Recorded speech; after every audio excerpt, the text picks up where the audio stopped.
Hello my dear students, आज हम बात करने वाले हैं माय डियर कि किस तरीके से माय डियर हम लोग कैसे तैयारी करें कि पहली ही अटेम्प्ट में माय डियर, चाहे वो किसी भी प्रकार का एग्जामिनेशन हो, चाहे आपका सिंपल बोर्ड एग्जामिनेशन 10th 12 का हो या my dear bank, railway, SSC, GATE, IIT से लेकर के नीट का एग्जामिनेशन, आपका कोई भी कंपटीशन एग्जामिनेशन हो माय डियर, वहां से लेकर के आपके बोर्ड एग्जामिनेशन तक किसी भी एग्जाम को माय डियर आप पहली अटेम्प्ट में आप बहुत आसानी से क्रैक कर सकते हैं माय डियर। बोला सर ऐसे कैसे हो सकता है कि हम लोग क्या करें माय डियर कि फर्स्ट अटेम्प्ट में हम अपने पहले ही प्रयास में ये एग्जाम्स बहुत आसानी से क्लियर कर सकें माय डियर।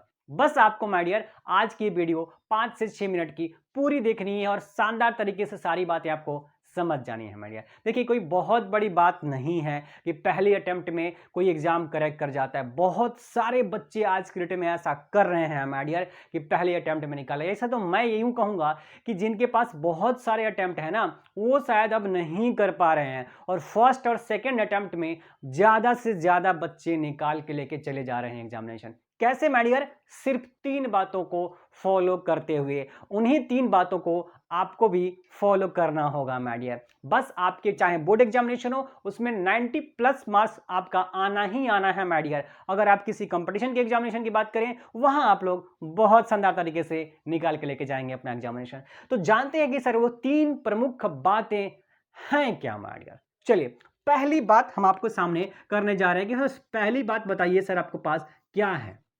जो माय डियर फर्स्ट बात है वो मैं इसे हिंदी में सब कुछ लिखूंगा ताकि सारे के सारे स्टूडेंट समझ पाए माय डियर।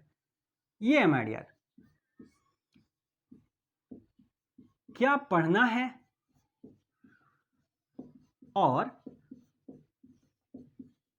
क्या नहीं पढ़ना है।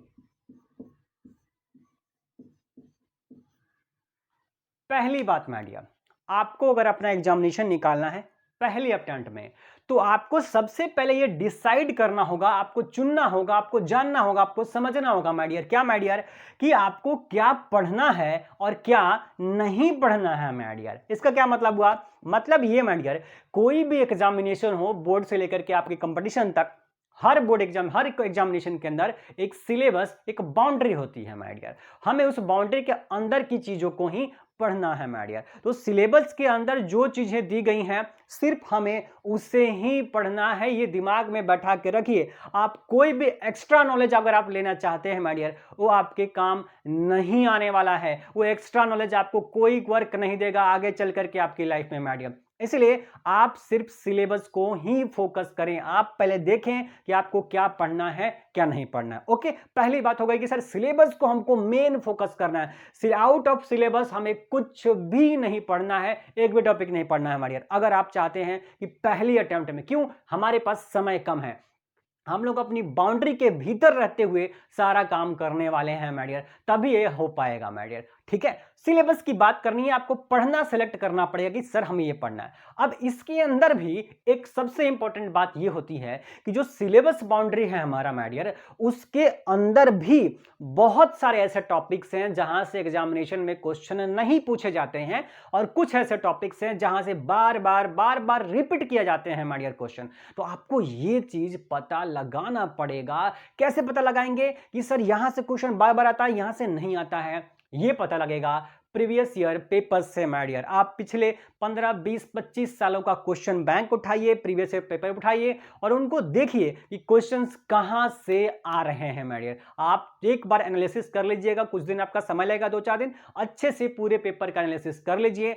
फिर आप डिसाइड कर लेंगे कि अच्छा सर पूरे सिलेबस के अंदर ये टॉपिक काफी इंपॉर्टेंट है, ये उससे कम इंपॉर्टेंट है और एक सबसे कम इंपॉर्टेंट है। यानी आप अपने सिलेबस को 3 भाग में डिवाइड कर लीजिए with the help of previous year paper my dear, कि ये कुछ क्वेश्चंस, ये टॉपिक्स बहुत इंपॉर्टेंट है, उसको एकदम वीवीआई मान के चलिए, जहां से क्वेश्चन आएगा ही आएगा। उस वाले टॉपिक को आप शानदार जबरदस्त तरीके से तैयारी करके जाए माय डियर। 5 नहीं, 7 नहीं, 10 रिवीजन उस टॉपिक्स का होना चाहिए माय डियर। उससे जो पहले वाले हैं जो थोड़ा कम इंपॉर्टेंट है, उनकी 3 से 4 रिवीजन काफ़ी ज़रूरी है। आप कितने भी आप एक्सपर्ट क्यों ना हो पढ़ने में माय डियर, कितने ही बड़े तीसमार खान क्यों ना हो, आप अच्छा मार्क्स या पहले अटेम्प्ट में एग्जाम नहीं निकाल पाएंगे अगर आप माय डियर रिवीजन नहीं करते हैं। तो कम से कम 5 रिवीजन मिनिमम जरूरी है बहुत अच्छा मार्क्स लाने के लिए माय डियर, कहीं पर भी। ये बात आप गांठ बांध के रख लीजिए। और सबसे आखिरी में जो सबसे लेस इंपॉर्टेंट होंगे,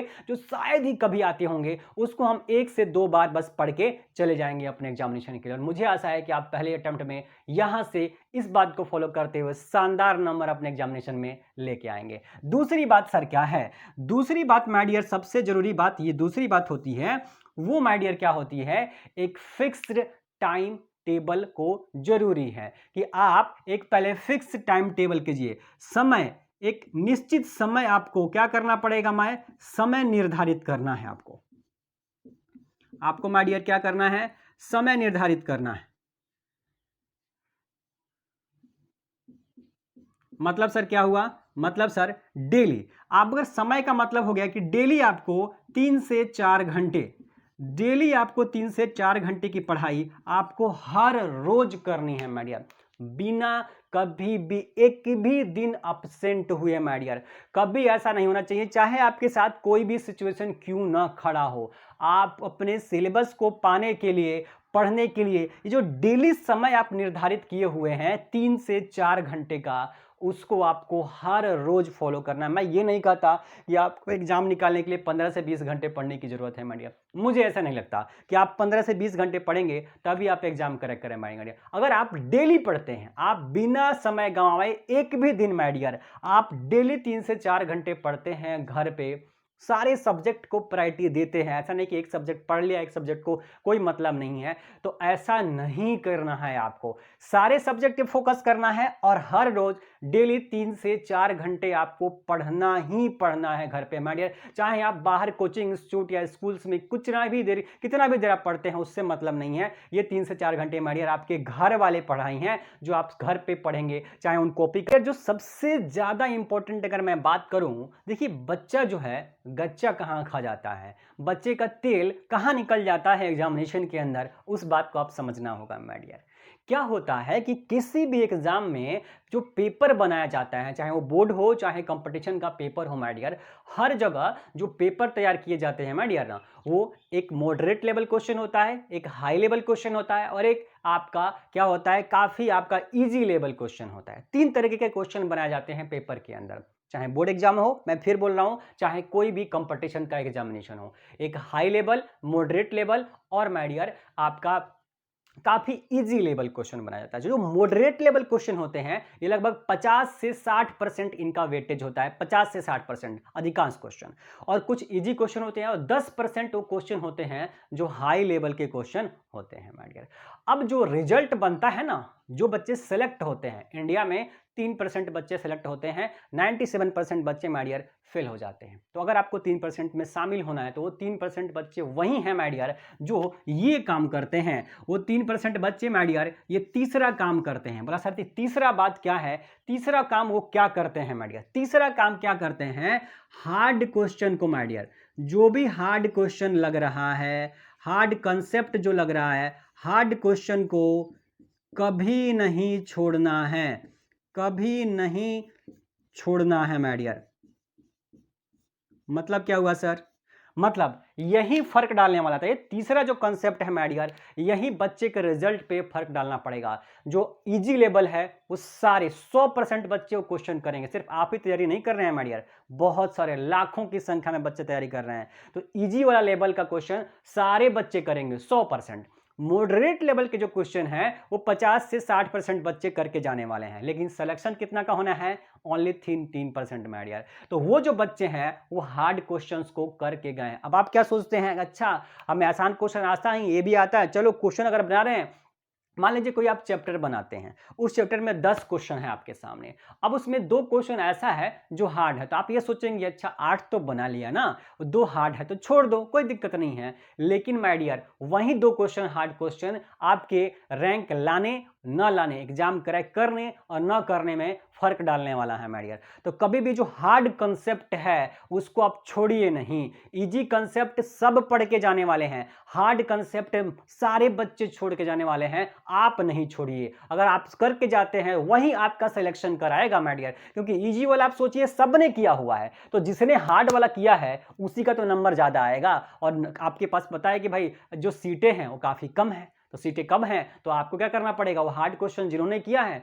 वहीं वो रैंक लेकर के आ जाएंगे, सिलेक्शन उन्हीं का पक्का होने वाला है माय डियर। तो ये जो तीसरा इंपॉर्टेंट बात था कि हार्ड क्वेश्चन, अगर किसी टॉपिक में कोई हार्ड क्वेश्चन आ गया, कोई भारी क्वेश्चन आ गया आपके सामने, उसको आपको छोड़ना नहीं है। भले जब तक वो तोड़ेंगे नहीं तब तक छोड़ेंगे नहीं, ऐसी वाली कहानी आपने सुनी हुई ना, तो वही वाली कहानी है। भले कितनी भी हार्ड है माय डियर, आपको कंसेप्ट को जरूर से समझ के जाइए, वो दूसरों से फर्क डाल देने वाला है। और जब वो हार्ड कंसेप्ट आप सीख जाएंगे ना, आपके अंदर इतना ज्यादा सेल्फ कॉन्फिडेंस भर जाएगा कि उसकी मदद आगे आने वाले हार्ड कंसेप्ट आपको इजी लगने लग जाने वाले हैं माय डियर।